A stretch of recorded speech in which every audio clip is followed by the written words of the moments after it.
Betul Kak, itu bagus atau enggak sih sebenarnya? Membahas olahraga, lifestyle, gaya hidup, wisata,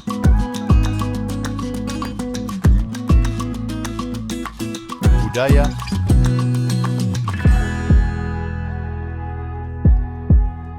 politik dan hukum akan dibahas seru bersama host kece dari Odeng dan co-host tercantik Rida dalam program Pagi Seru Sultan TV.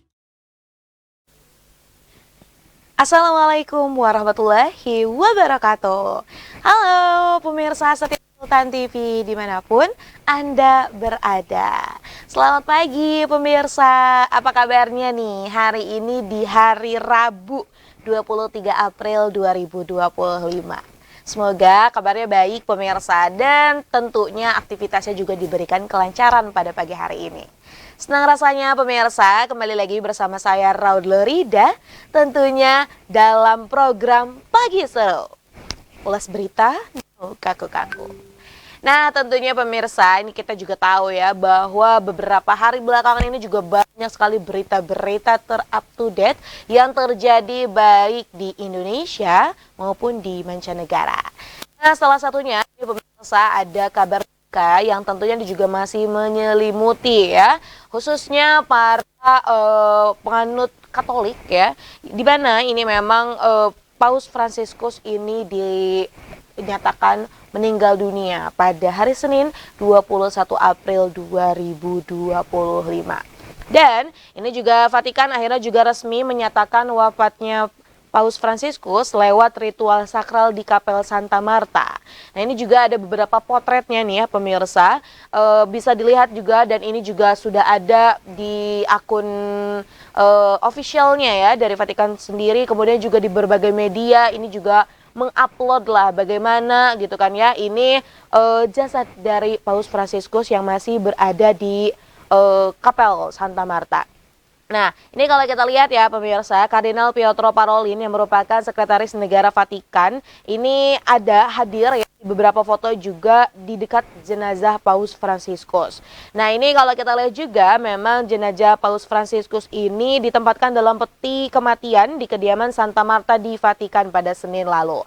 Nah, upacara ini juga dipimpin oleh Kardinal Kevin Farrell, Camerlago Vatikan yang bertanggung jawab atas administrasi tahta suci selama sede vacante atau masa kekosongan tahta. Nah ini kalau kita melihat juga runtutannya ya, sesuai dengan prosedur memang jenazah dari Paus Fransiskus ini diperiksa oleh Kepala Layanan Kesehatan Vatikan untuk memastikan penyebab kematian dan menyusun laporan medis secara resmi. Dan ini juga masa berkabungnya akan berlanjut ya ini sampai dengan 9 hari ke depan dan memang ini dijadwalkan akan disemayamkan pada tanggal 26 April seperti itu. Nah pemirsa, kemudian kalau kita lihat ya ini kan memang sosok dari Paus Fransiskus ini merupakan tokoh besar yang memang ini bukan hanya berarti di kalangan umat Katolik saja ya, namun kan kemarin juga waktu di tahun lalu ya ini pernah datang ke Indonesia menyebarkan banyak sekali pelajaran-pelajaran positif yang tentunya ini juga memberikan kesan tersendiri bagi para masyarakat baik yang berada di Indonesia ataupun di mancanegara. Nah, berikut ini adalah momen-momen ikonik Paus Fransiskus semasa hidupnya. Nah, memang Paus Fransiskus ini lahir dengan nama Jorge Mario Bergoglio, dilantik pada 19 Maret 2013. Nah, ia dilantik ketika berusia 76 tahun. Nah, menariknya memang Paus Fransiskus ini merupakan kardinal dari Argentina dan jadi paus pertama dari benua Amerika atau belahan bumi selatan. Memang ya, ketika menjabat sebagai Paus Fransiskus ya, menjabat sebagai paus ya. Ini juga Paus Fransiskus ini memperkenalkan reformasi pada gereja Katolik. Salah satunya ini juga pernah viral ya. Paus Fransiskus mencium kaki pengungsi imigran dalam ritual penyucian kaki yang memang dilaksanakan di Porto, Italia pada 24 Maret 2016. Ada banyak pengungsi sekali ya, dan di situ bahkan ada 3 pria muslim yang dicium kakinya oleh Paus Fransiskus. Nah, hal ini dilakukan untuk meneladani sikap kerendahan hati dari Yesus seperti itu.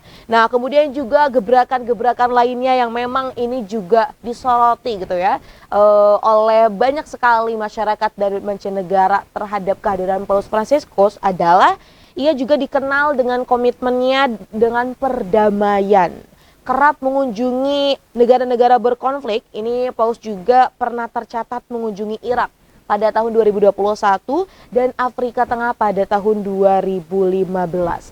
Selain itu ya, Paus Fransiskus juga menyerukan perdamaian untuk Palestina dan Ukraina. Bahkan nih pemirsa, ini ya yang menjadi juga sangat menyentuh lah kamu ya. Ini di saat-saat terakhirnya pada perayaan Paskah di Minggu 20 April 2025 lalu, ini Paus terus saja mengingatkan penderitaan di Gaza dan juga menyerukan terkait dengan perdamaian. Nah, ada banyak sebenarnya pemirsa ya, dari momen-momen ikonik Paus Fransiskus yang tentunya ini juga sangat membekas di hati masyarakat. Dan tentunya kita juga sama-sama berdoa semoga memang diterima di tempat yang lebih baik, kemudian juga diterima di sisi Tuhan Yang Maha Esa, dan kita juga nantikan bahwa ada banyak perdamaian-perdamaian yang tentunya kita inginkan sebagaimana memang yang selalu diserukan oleh Paus Fransiskus. Nah, kemudian pemirsa, kalau tadi kita bahas berita dari mancanegara, selanjutnya kita akan balik ke Indonesia, dan ini ada berita yang cukup ramai juga pemirsa, namun kali ini berkaitan dengan sebuah perusahaan. Nah, pasti pemirsa juga ada yang mengikuti nih beritanya, dan memang ini viral ya di media sosial bahkan sampai hari ini. Nah, sebuah perusahaan distributor oli sel di Surabaya, yaitu adalah Yudi Sentosa Sel, ini mendadak menjadi sebuah buah bibir nih, dan juga menuai kecaman publik. Bukan karena prestasi dari perusahaannya pemirsa, melainkan karena ada dugaan praktik kerja kontroversial yang dinilai ini melanggar hak asasi dan kebebasan beragama karyawan. Nah, perusahaan yang berlokasi di kawasan Margomulyo ini dituding kuat ya, selain tadi juga tidak memberikan kebebasan ataupun hak untuk beribadah kepada karyawannya, bahkan perusahaan ini juga menahan ijazah karyawan sebagai sandera dan memotong gaji bagi beberapa pekerja yang memang tidak masuk, kemudian juga melaksanakan ibadah. Nah, ini ya kalau kita lihat gelombang sorotan terhadap Yudi Sentosa Sel ini bermula pasca viralnya sidak Wakil Wali Kota Surabaya Armuji. Namun ternyata efek bola salju dari kejadian tersebut juga mengungkapkan sisi gelap dari perusahaan yang bergerak di bidang distribusi oil ini. Nah, kemudian kalau kita lihat ya pemirsa, akhirnya ketika ini kasusnya muncul, blow up nih gitu kan ya, ada banyak banget ternyata pegawai-pegawainya yang mulai berani speak up. Nah, memang kalau kita lihat juga ya, ini perusahaannya kan benar-benar membranding gitu ya, perusahaannya sebagai perusahaan top seperti itu. Namun ya siapa sangka ternyata di dalamnya dengan mekanisme pekerjanya ini tidak mendapatkan hak sepatutnya. Nah, bahkan ini juga dari beberapa ibaratnya pernyataan dari karyawan-karyawannya, sampai saat ini ada juga ijazahnya yang masih ditahan. Jadi berdasarkan penuturan salah satu karyawan, ex-karyawannya pemirsa, jadi ketika satu hari katanya sudah masuk kerja, di hari kedua itu harus sudah menitipkan ataupun memberikan ijazah aslinya. Nah, kalau enggak gitu, ini harus menyimpan uang seperti itu sebagai salah satunya pembanding lah seperti itu. Nah, tapi ternyata ini tuh malah menjadi bumerang bagi para pekerjanya. Kenapa? Karena ya tadi akhirnya kan ini mengikat dan juga memaksa pekerjanya untuk tetap bekerja di perusahaan tersebut. Kalau enggak ya ancamannya adalah ijazah. Bahkan katanya ya ini juga dari berdasarkan penuturan salah satu mantan karyawannya, ini sehari upahnya 80.000, dan kalau nggak masuk katanya itu tuh bisa malah mendapat potongan 2 hari itu 150.000. Wah, kok gitu ya. Nah ini juga jadi cukup nggak make sense lah gitu ya, dengan harusnya adanya hak-hak pekerja. Nah akhirnya ini juga kalau kita lihat ya, ini merefleksikan sebenarnya mungkin bukan hanya perusahaan Yudi Oilcell saja yang menahan ataupun memberikan ya tadi ya peraturan-peraturan yang sebenarnya tidak patut diberikan kepada pekerja. Karena kan kalau kita lihat ya, pekerja dan perusahaan ini adalah sama-sama pihak yang tentunya saling membutuhkan. Ya, perusahaan tentunya membutuhkan tenaga dari pekerja untuk menghasilkan sebuah produk. Dan tentunya ya, pekerja juga membutuhkan uang ya, finansial, dan ia memberikan tenaganya. Nah, hendaknya kan ini harusnya bisa saling menguntungkan. Tapi kalau semisal jatuhnya merugikan salah satu pihak, apalagi ya tadi ya, ini karyawannya benar-benar itu kan juga harus dipertanyakan. Bagaimana nih dengan hak-hak pekerja yang harusnya diberikan.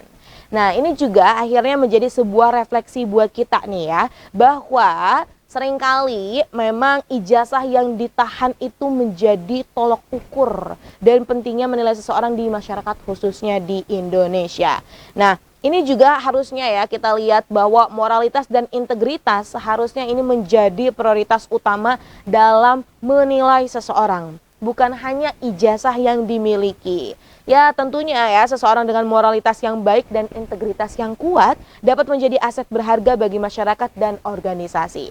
Oleh karena itu nih, ini juga perlu ada perubahan mindset dalam masyarakat dan dunia kerja untuk lebih menghargai moralitas dan integritas dibandingkan gitu kan ya, daripada hanya mengandalkan sebuah ijazah belaka. Nah atas kejadian ini juga akhirnya kan dari pemerintahan Jawa Timur ya, ini juga langsung menyampaikan bahwa kalau semisal ada pekerjanya yang ijazahnya ditahan, nanti bisa dibantu untuk dikeluarkan kembali.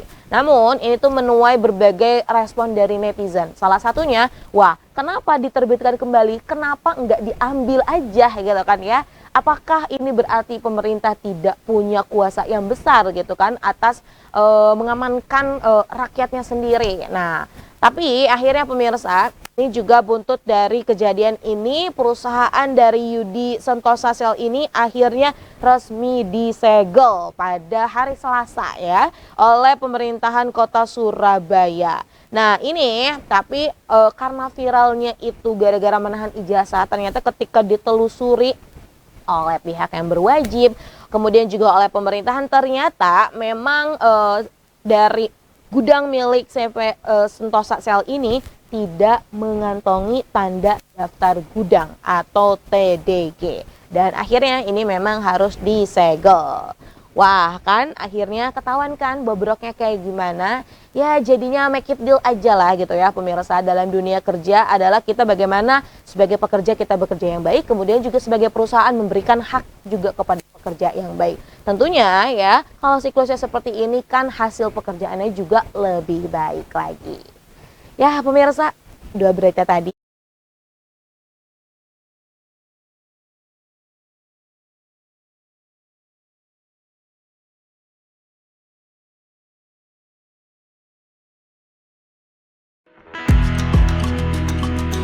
Membahas olahraga,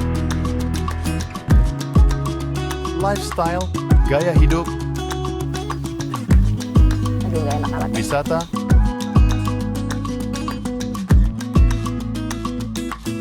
budaya,